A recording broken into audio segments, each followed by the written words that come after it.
report, Cops in the Crossfire. Tony Valdez takes a closer look at the danger behind these tragedies and why some think it's getting worse.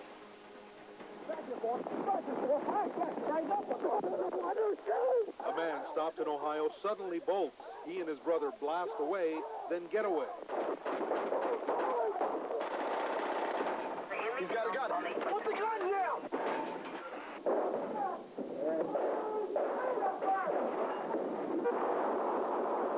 A speeder is pulled over in Georgia. It's routine one moment, explosive the next. The reason I stopped, she's doing 88 miles an hour. 55.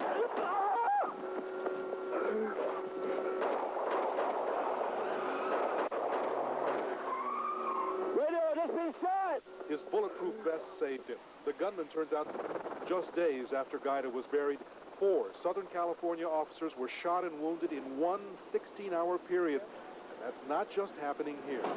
Already this year, police in Portland, Oregon have buried their first female officer to die in the line of duty. A drug bust gone bad. Great weaponry and toughened tactics.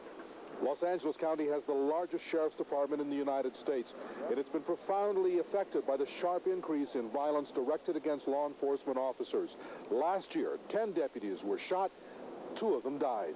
Los Angeles County deputies we've talked to, like these in the Antelope Valley, blame... And more guys are armed, and they don't care. So officers killed in the line of duty shot up 27% last year.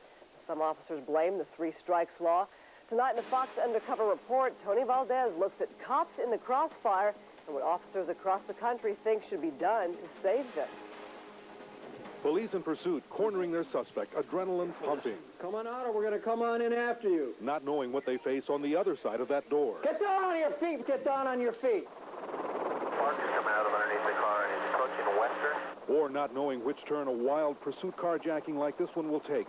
Remember the scene when the suspect's sister ran into the street. His sister tried to grab onto the truck. His mom then ran outside and stood in the middle of the road telling him to come home. And he said, no, I'm either going to kill the police or I'm going to kill myself, and I love you guys. And he sped off. So when police finally cornered... And when the bad guys do carry guns, what if they're high-powered military weapons? Like Sacramento 7 years ago.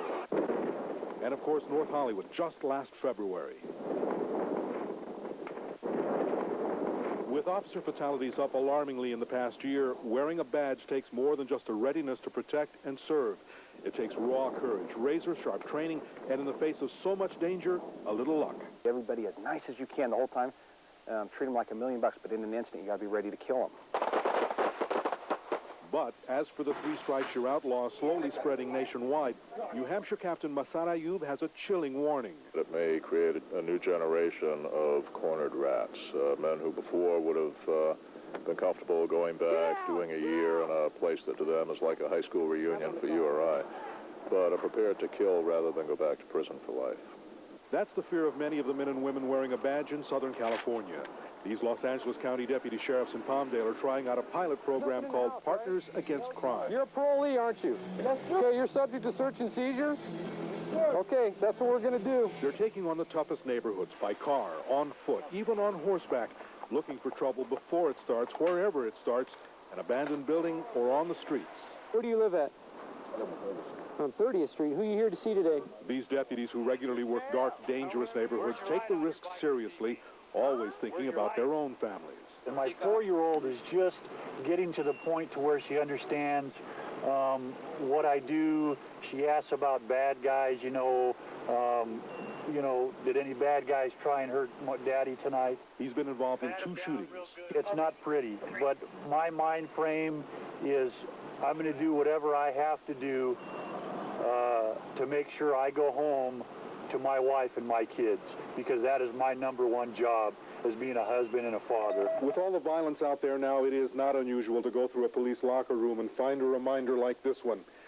Each and every one of us must decide that we are willing to do whatever it takes to fulfill the first rule of law enforcement.